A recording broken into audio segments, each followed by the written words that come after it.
Hello everyone, welcome to today's second episode of Cellar Talks, and we're gonna talk to Vanessa Price, and she'll be joining us in a couple of minutes, so please stay tuned and let's wait for Vanessa. In the meanwhile, if you have any questions, you can drop the questions in the question box below, and we will try to answer them at the end of the show or during the show. So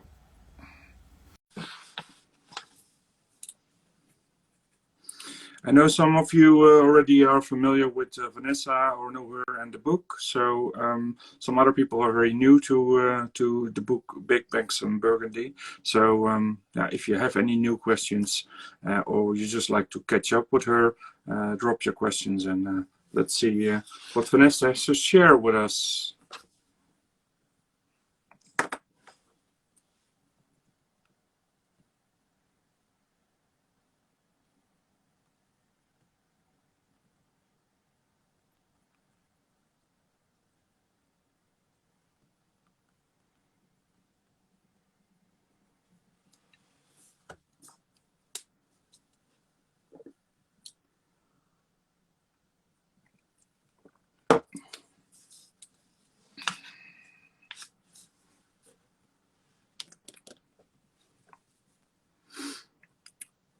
Just taking a couple of minutes to get the connection started, so please wait.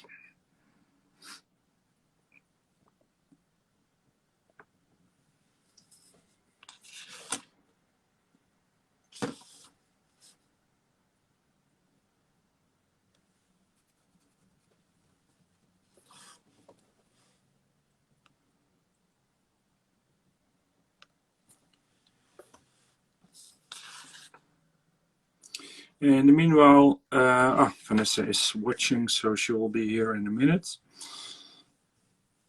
In the meanwhile, I'll tell you that after this episode, we'll have a short break. So we will be back on the 8th of January with our next guest for episode number 3, and have a short break between Christmas and New Year's.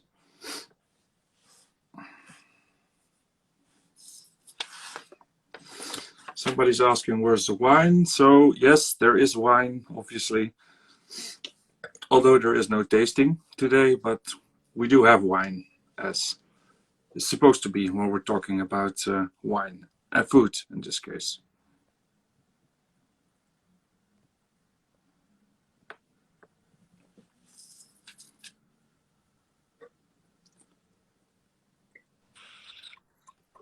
Hey, Vanessa.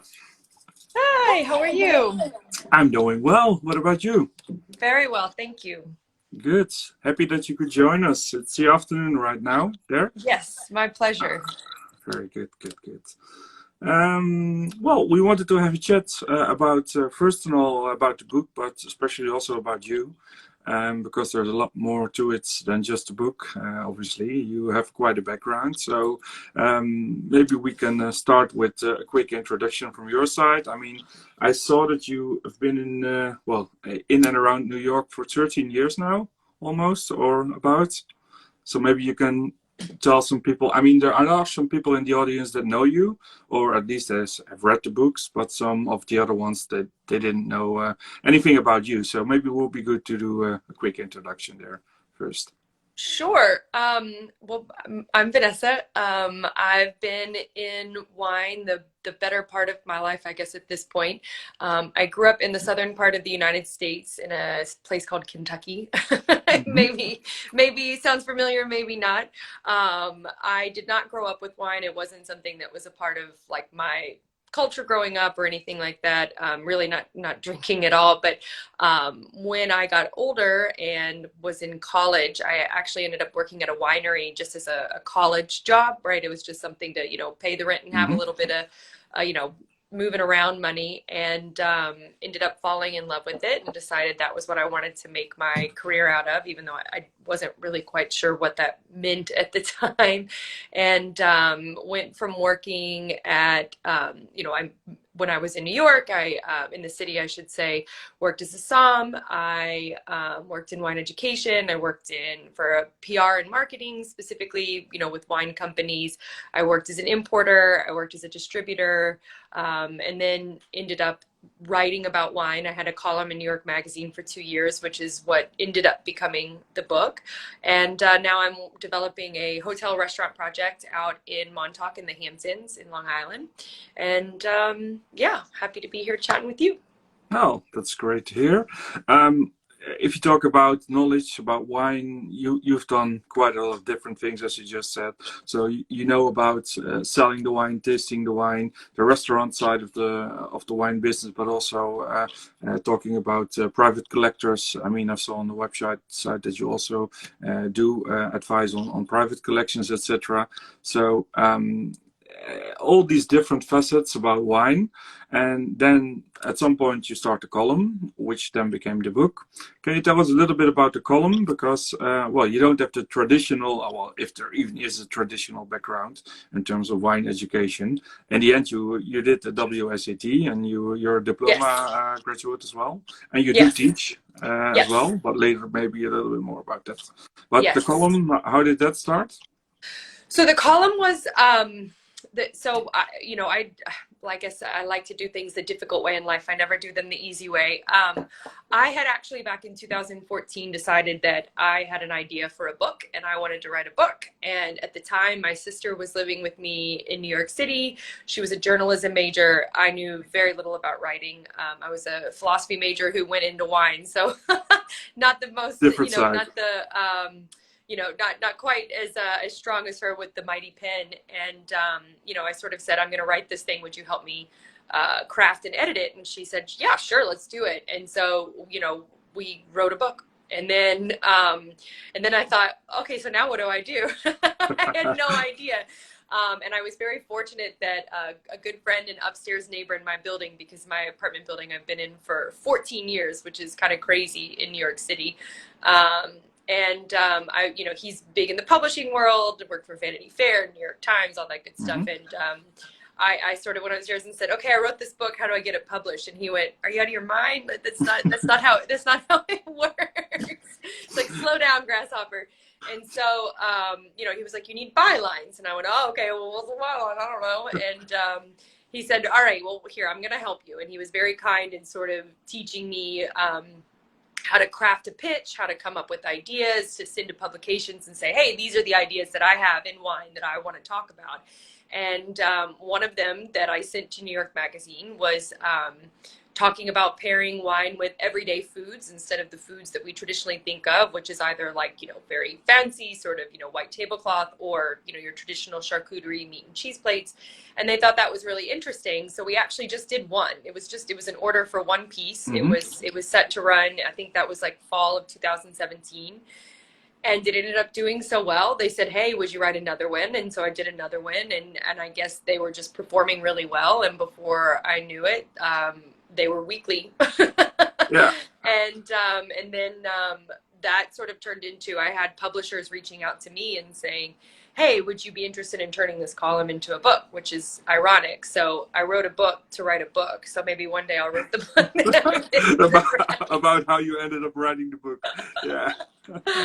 So, but yeah, that's how it came to be. I'm very fortunate. And, it's very mind-boggling for me actually to see how much people seem to resonate with this idea of drinking wine, talking about serious wine, right? Not just talking about like, plunk or, very like commercial grade sort of stuff, but talking about like, serious wines, but talking about them with everyday foods. I thought it would be something that would sort of be laughed off, but I think that a lot of people identified with it because the reality is, even if you have access to 3-star Michelin meals or whatever it may be, it's still not what you're doing every night, right? No. But we love wine, and I think specifically for Americans, this idea of integrating wine into our everyday life is still something that's being processed, so we sort of see wine as like having a very specific place. And so I think a lot of people just enjoyed the idea of sort of getting permission, if you will, of like, okay, I really like this snack food or whatever it is, and It's I can okay. get wine It's with okay it. to do it. That doesn't make me like, Yeah. lowbrow or silly or whatever it may be. So, yeah. I think it's a good way of thinking. I think you do see that it becomes more accessible for people. Actually, that's one of the things when you talk about translating complexity of wine for people all around the world. It's a difficult thing because at some point most people start up drinking a glass of wine. They like one kind of wine, they stick with it, and they don't really try to experiment because, Branch out. well, Yeah. it's dangerous and you don't know what to do. You're afraid you're doing things wrong. But in the end, there is, if you look at let's say some basic ground rules, there is not much you can do wrong. I mean, maybe you could tell us a little bit about the process behind it, because if I go into the book, the first part is obviously a bit theoretical, but in a playful manner. But after that, it becomes very, let's say, approachable. But there are some ground rules in terms of what do you have to look for, and when is something a hit and when isn't it a hit. So maybe you can tell us a little bit about that as well. Sure. So the pairing. Yeah. I think that the thing that in my opinion, often gets lost when people are starting to get into wine, and let's say someone says, "Oh, what do you think about this wine?" They think they have to come up with some tasting note that's like, mineral driven, salinity on the nose with ripe lemon and lime citrus, a textural palette with blah blah blah, and they sort of paint this fanciful picture. And the thing is, all of that is legitimate, right? Like if you can write a tasting note like that, that's absolutely legitimate, but that's very nuanced and it's very subjective. When it comes to saying, okay, I like this wine, I don't like this wine, or how will this wine interact with this food, there's really 4 elements of wine that are the most important. They're the fundamentals that it's really important to sort of go, okay, let me make those stick. And for wine, those are sugar, acid, alcohol, and tannin. And if you can understand how each of those elements interact with your palate, the sensations that it gives you, and then if you can understand how each of those 4 elements interact with the tastings that we have that our palates can perceive for food, which are sweet, sour, salty, and bitter, and umami, excuse me. And I add spicy and fatty, which some scientists would agree, some wouldn't, but I think in terms of food, they have relevance. And if you can start to understand how those elements interplay with one another, it really sort of opens everything up, right? And then it doesn't matter if you're talking about, some simple Twinkie, or you're talking about some decadent, 5,000, step dessert. The same principles apply. Yeah.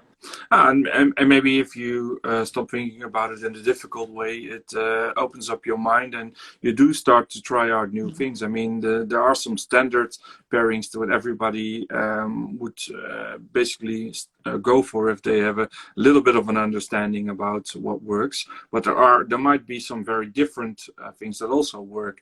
Maybe to that point, my last guest was a winemaker from Piemonte. And I always ask somebody, I always ask my guest, do you have a question for the next guest in the show? So I asked him, if Vanessa is on the show next week, what do you want to ask?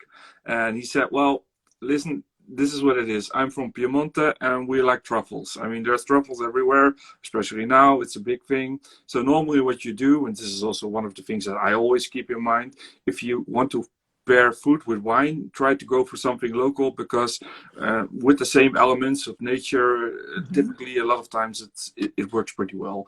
So if you go for pairing for truffles, you would say, okay, there are some good wines in Piemonte, it's easy to pair them. But his question actually would be for you, if you would want to pair these truffles, but you're not allowed to pair it with an Italian wine from Piemonte, but let's say a wine from Burgundy, what would you go for, and why would that be your choice? Because it could end up with something very different, maybe. In this case. Did you say I can't pair it with Burgundy? No, you're not allowed. No, you're not allowed to pair it with an Italian wine from Piemonte. I would go to Burgundy if I can't be in Piedmont. No, you're allowed to do that. So in that case, you're I mean, so for me, so you think about truffles. right? And I think are we talking about white truffles or black truffles? Yeah, white truffles. White truffles. Okay, so we're talking about something that is quite aromatic, right? Borderline pungent, depending upon the specific truffle. And so you need something that has that same sort of, aromatic perfume to be able to withstand, right? Because if the truffle is just so overpowering to the wine, then there's no pairing there, right? But by the other token, truffles on the palate, the flavor is very intense, but the texture is very nuanced, right? So you can't have a wine that's just so heavy-handed, like, you think about like big Cabernets or Zinfandels or Syrahs. These wines almost become too much, right? And so the thing that's sort of beautiful about like the classic pairing of Barolo, Barbaresco for truffles is that it's this monovarietal, right? It's Nebbiolo. It has such a beautiful layered bouquet nose.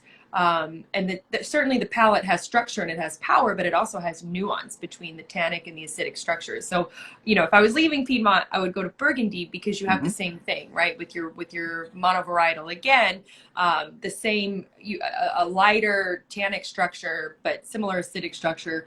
But again, a very bouquet perfume nose that leans towards the earthy side of things, right? Which sort of complements the truffle.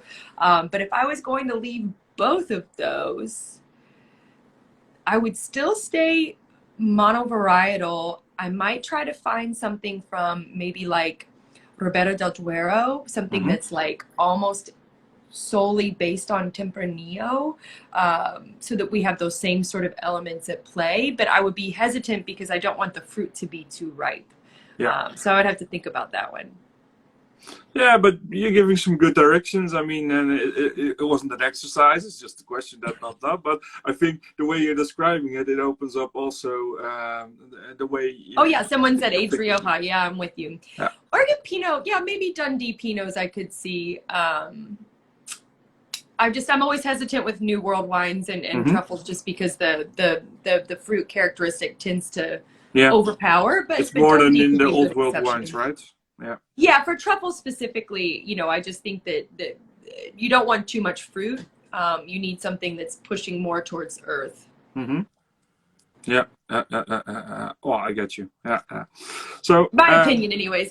And this is the thing. I say it in the book because everybody's like, "Oh, so you're like, you're telling people how to pair," and I'm like, no. I'm just giving you my opinion.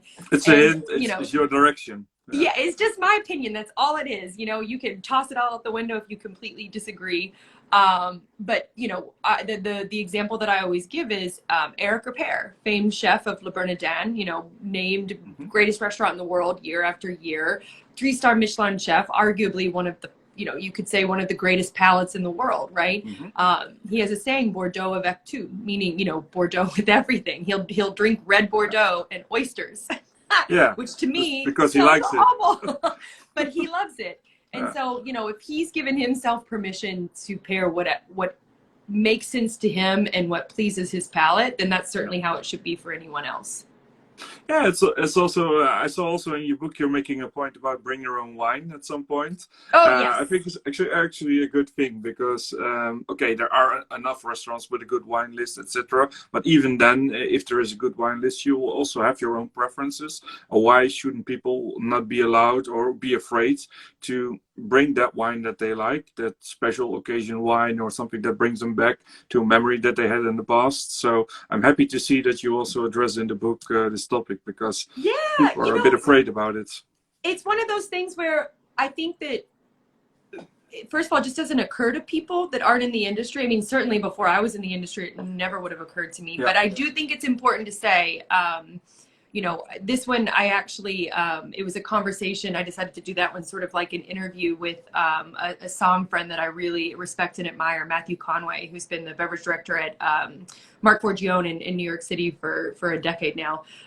There are ways to do it right, and there are ways to do it wrong. And you have to respect the restaurant that you're going to. And there's a, I don't want to say rules in the sense of, of course, rules are meant to be broken, but there is a certain amount of respect involved. There's also etiquette, maybe even. Yeah. So I would just say, like, make sure you're doing it the right way, the respectful way, but certainly it's something to consider doing for a meal. I'm a big fan. Very good. Well, talking about the title of the book, it says a lot already, Big Macs and Burgundy. I think it's a good choice because there's a lot of books about wine and food in the world. There's even a lot of books about wine in the world. So at some point, what makes a book different than others? It starts obviously with the title and with the cover.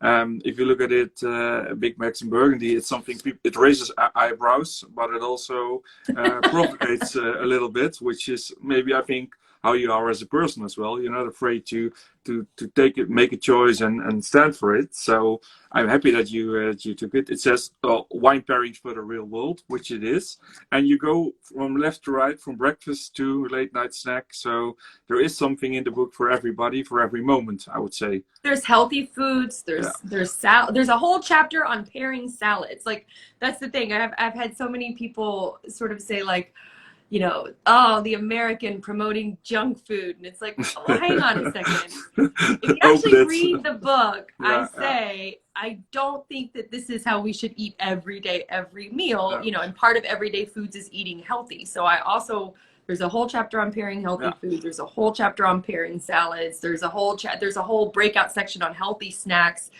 Because again, that's part of everyday foods too, right? Everyday foods aren't just junk foods. And so I tried with the book to sort of run the gamut. Plus, it's full of stories, personal experiences, stories that you build up in the past. So it's also a very personal book to you when you start reading it. So I think that's also, if you most books are written by somebody who's far away as a writer from the actual story that they want to tell. I mean, it's more theoretical approach, especially when it comes to food wine pairing. There is this that goes with that. It's very clinical. It's written in a clinical way, but that's never the case with whatever you write, it seems, because there's always a good story behind it. There's always a personal note and experience in it.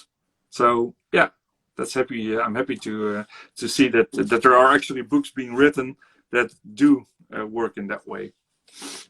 Yeah, you know, I've had a lot of questions. Where I come from, there's not a lot of people that go into this industry, and it occurred to me that I think there's a lot of like mystery around people in the wine business, and so you know, I decided, and also I didn't think that it would be interesting for anyone to just read 300 pages of this food and this wine and this food and this wine and this food and this wine. You know, it gets a bit monotonous. So I thought, you know, it might be a fun way to sort of break it up and share, you know, some personal stories. And, you know, as you can see, if you read it, some of it's very glamorous and everything you think it might be, and some of it is not glamorous at all.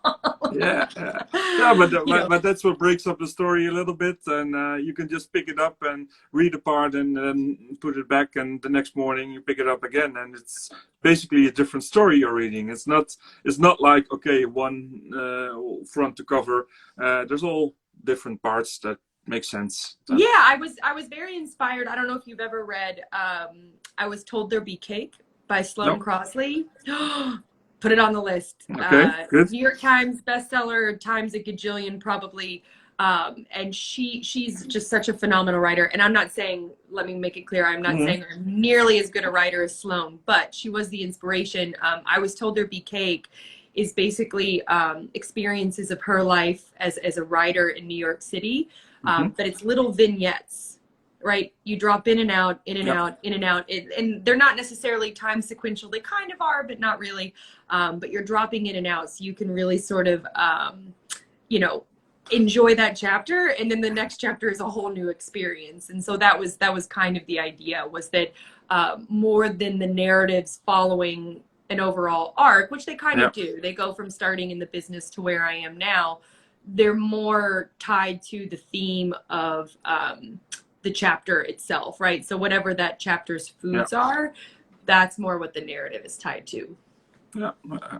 Okay. So how's the sales going for the book? I mean, it's Christmas period, so I guess a lot of people are now looking into getting the ideal Christmas gift. We're just a couple of days from Christmas. So at the moment, it's probably difficult to get it in home on time. But I when I posted and I started talking about having you in the show and having the book even for October was when it was launched, right? October last? Yep, mid-October. Yeah. people already started to become interested and said, where can I buy it, etc., etc. How's it going? You're already going for a second print, or are you going? We've actually done 3 printings. Okay, good. Yeah, we're 3 printings in, and hoping that a 4th is coming soon. I say we because this book was a whole team. You know, it was, yes, it was my baby and it was my ideas, but it took a whole team of people to make it possible. I've honestly, I've been blown away by the press that we have gotten, the interest that we have gotten around the book. It's just been sort of overwhelming to see, and I'm really grateful that people mostly seem to be embracing it. There's always going to be a few haters, but you know, it's doing really well. Great. At least they care about it, because if they wouldn't care about it, they wouldn't even spend time True. putting the negative comments I mean, out, I figured so. with the title there was going to be a few, but Yeah. you know, hopefully you see beyond the irreverence to see that there is substance to, because that's the thing that I think is really important, is that yes, we need to make the barrier for entry to wine more accessible. We need to democratize it, but in doing so, we shouldn't lose any of the passion or the artistry or the soul of what wine is, you know. So sort of figuring out how to walk that balance is always going to be a challenge. Yeah, good. Okay, so and maybe last topic about the new project you're working on, because it's something. For us, it's a little bit.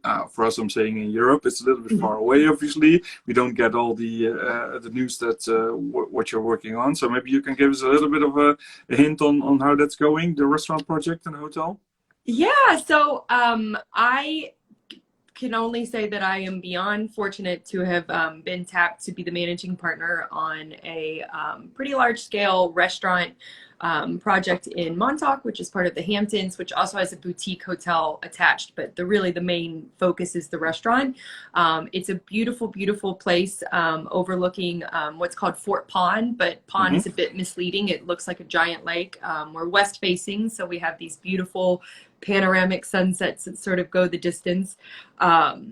We are through all of the planning, designing phases. Thankfully, we have all of our approvals from the boards out here, which is not an easy process.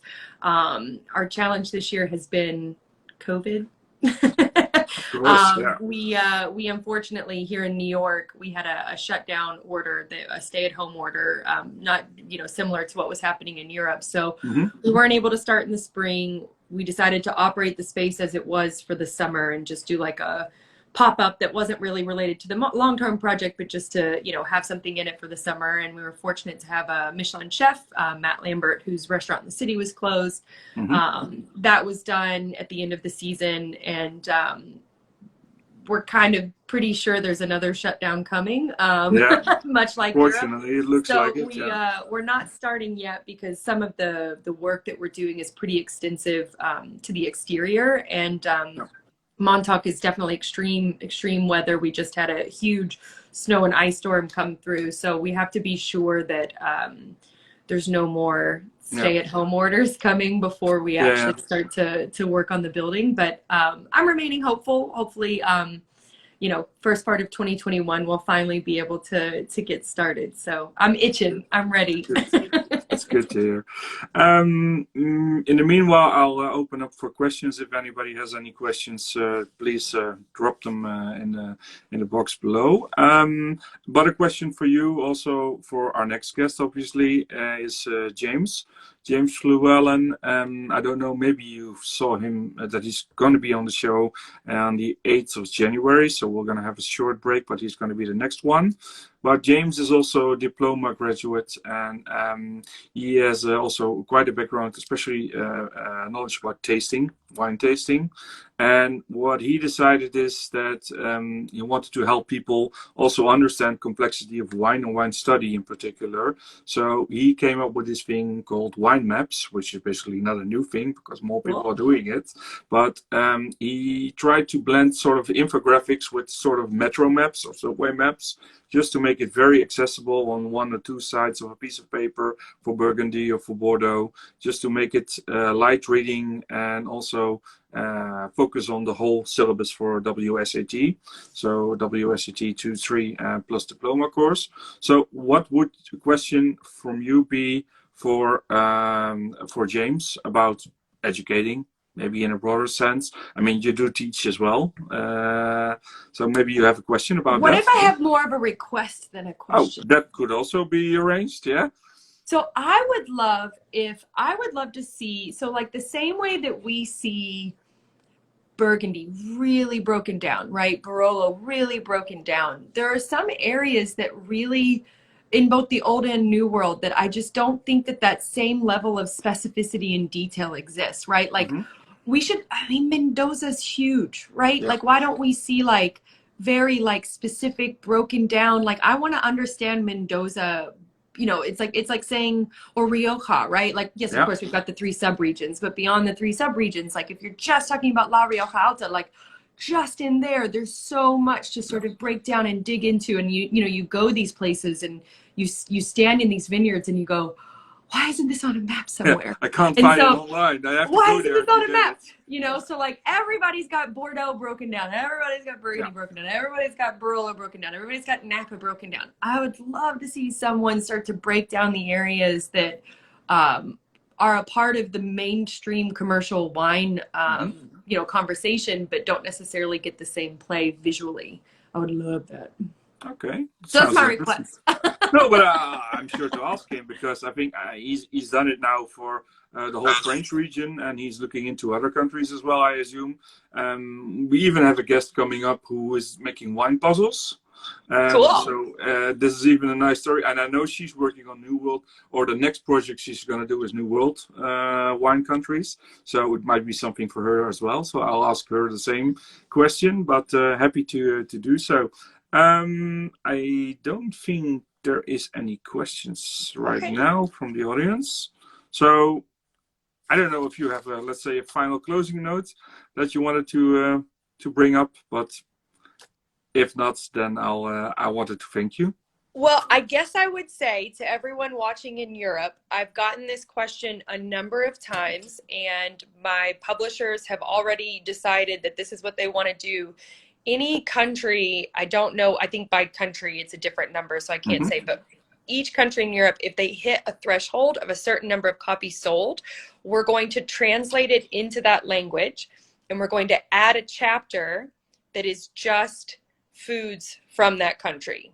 Okay. So, you know, the cheat foods, the happy foods, the traditional foods from that country. So, local, you know, if you really want to see that in your country with, you know, your foods, just get enough people to get on board with it. Because I think that'd be pretty cool. So you're actually monitoring that to see, okay, where does it pick up? And then you're going to follow up on a local. Yeah, because we've got 2 different distributors in the UK that are covering much of Europe. I'm very excited to say that Big Macs in Burgundy is now for sale in Burgundy. There's several wine shops in Beaune that have picked it up, so that's pretty cool. But yeah, so we're monitoring it, and you know, I'd love to see it in Dutch and in French and in Italian. So we'll see. Well, Dutch would be good, but I'm telling you, the market is not really big, so I don't know if you really want to do that. And most people do understand English pretty well. But I know for Italian, I mean, I even got the question for people, is it available in Italy? And then the next question is it available in Italian? And of course, I think it's really a good idea that you also want to add, let's say, some additional local touch. Oh yeah, you gotta have and like not just do the translation. You know what I mean? Like we gotta make it relevant to the place that we're translating it for. So that would be the hope. Very good. Okay, so I had one question coming in. I think we touched it also a little bit, but maybe to come back to that one last time. How did the passion start? I mean, we talked about Kentucky, but was there an aha moment, or is it just something that gradually sucked you into the wine? I mean, I definitely had the aha moment when I worked at a winery in college of just sort of going, wow, there's like a whole culture and a whole, you know, way of being and of life around this that I had never been exposed to growing up. And so certainly I was fascinated with it, and I wanted to figure out if I could have a career in it. But at the time I didn't know enough to know what was possible. So, you know, that was the initial intrigue, but I think moving to New York, it was a gradual build of sort of saying like, okay, I can make a living doing this. So that was pretty cool. Okay. And I saw someone ask, I have my Cheetos, what wine do I combine? Sancerre. That's a new one, Sancerre. Give it a go. You might be doubtful, but Sancerre Blanc to be specific, and Cheetos. Good. I think, well, there's also some people conversating with each other in the chat. So some people asking pairing questions and others helping out. So I think that's a good thing. Love it. We've got some The kind of more a people rep at the going table, on. the better. Yeah, very good. So I would like to thank you very much for the time, and Vanessa, and good luck with all the My new stuff pleasure. that you're working on. And I hope you do sell a lot of copies so that we will see some local versions with especially very interesting local ingredients or dishes that we want to learn about as well. And maybe a next book. I don't know if you even have a plan for that, but I haven't recovered from let's do the writing. I restaurant haven't and the recovered hotel. from the first one yet, but who Yeah. knows? Very good, very good. Thank you for your time, Vanessa, and have already a good weekend, and good luck with the restaurant and all the other business that you're doing. Thank you so much. Thank you for having me. Talk to you later. Bye-bye. Bye. Bye.